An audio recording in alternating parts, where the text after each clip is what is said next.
Hey, good day. Welcome back to Mike's Diabetes World. Okay, current blood sugar is at 7.2. I have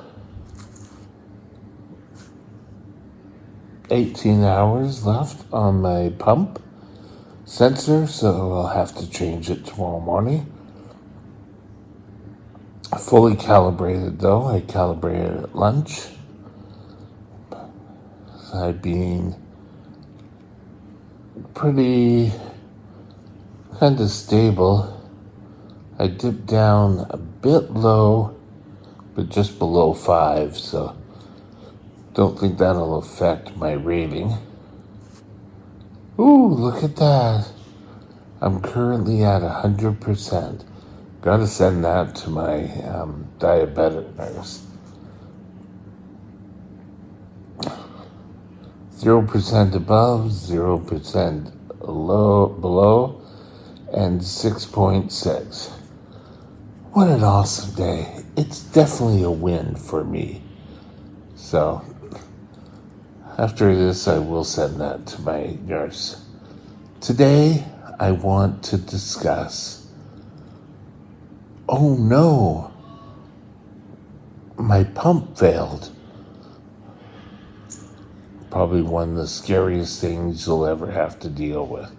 Stay tuned. We'll be right back.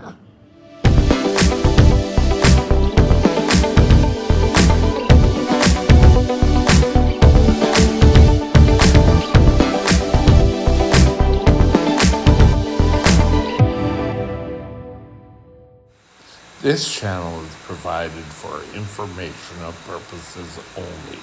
Contact your physician for any diagnostic or treatment plan. Okay, let's start off slowly. There are pretty well two different things you're going to have to look for when you have a pump. A lot of times people think this little device is going to solve everything. They don't count for tubing, malfunction with the tubing, could be a malfunction with the pump, could be alarms going off because your sensor isn't going to working correctly. So you have to account for some things. Let's start off with the easy ones.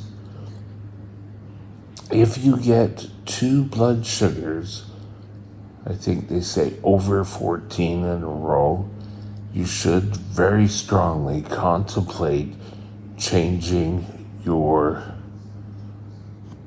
tubing. Is that better? Am I in line there? This little stuff, get a new needle, make sure it's all in place. And if that doesn't correct it, we're gonna have to move on. Remember, you have to calibrate your pump 2 times within the 24-hour period. Personally, every time I eat, I do a blood sugar with this 780G pump.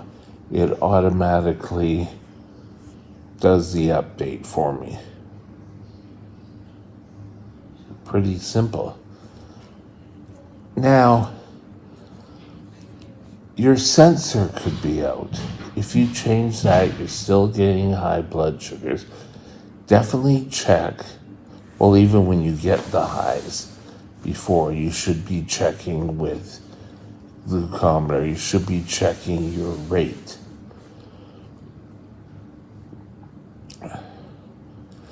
But if it's not your sensor and it's not your, it could be your pump.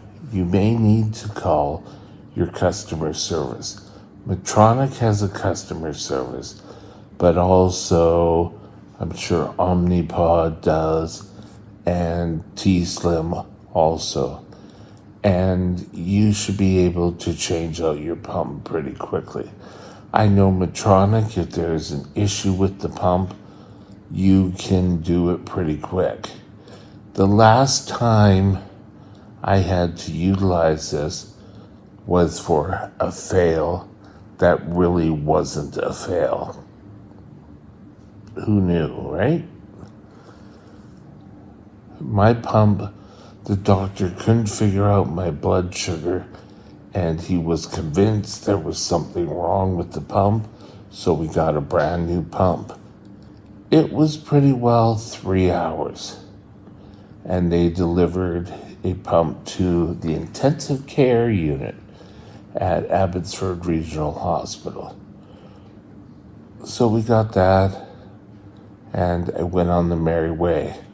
I have a real problem with utilizing syringes to deliver my insulin. It just doesn't get absorbed right.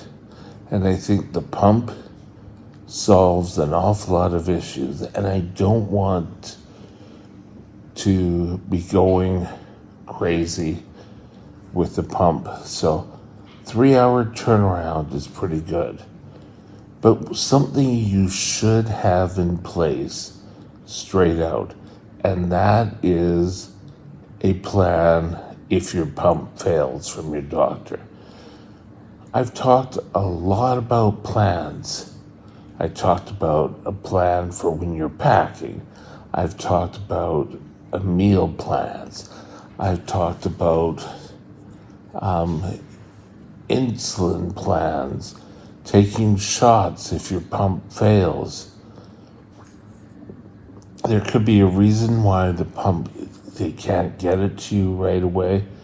So you have to be certain that you go on to a needle regime. Just don't quit one and start the other, because somehow there'll be leftover insulin in your system and you're going to crash. I can tell you right now, you are going to crash. So talk to your doctor. For me, I'll tell you what my plan is. This is no part in endorsing this to be used on yourself. You need to check things over with your doctor. If I go over 14 on my utilizing my pump, I need to do a glucometer reading. I also need to do a ketone meter test to make sure I don't have ketones. Because remember that DKA can sneak up very quickly, and you don't want that to happen to you. You want to carry on and be the best you can. So don't sort of, oh well, I'll just be fine. I'll wait till I get home. That's why I say you should have a kit that has your glucometer. You should always have with you. You should always have something to change your site. It's important that you do. If you don't, then you're going to end up getting blood sugars go high. And a lot of people say, well, yeah, they'll be high for a while. But just living through it and being thirsty again and having to go to the washroom. There were times I would have an issue at work. I just lived down the street from home. I didn't want to go home quickly and try to get my insulin. I didn't want to call the family, so I left it. And in the morning, I was just sort of like, and I'd go home, I'd go down to bed, and I'd flop out. I'd take a whole bunch of insulin, and then go my merry way. Not a great way for a diabetic to act. At least with the pump, I was able to have the insulin held on quite regularly, which was awesome. So be aware and take care. Your glucometer can be your friend. Your insulin pump should be the friend. But your insulin pump, just like a human, needs some attention. In order for it to work properly, you want to make sure you count your carbs, put your carbs in. You want to also ensure that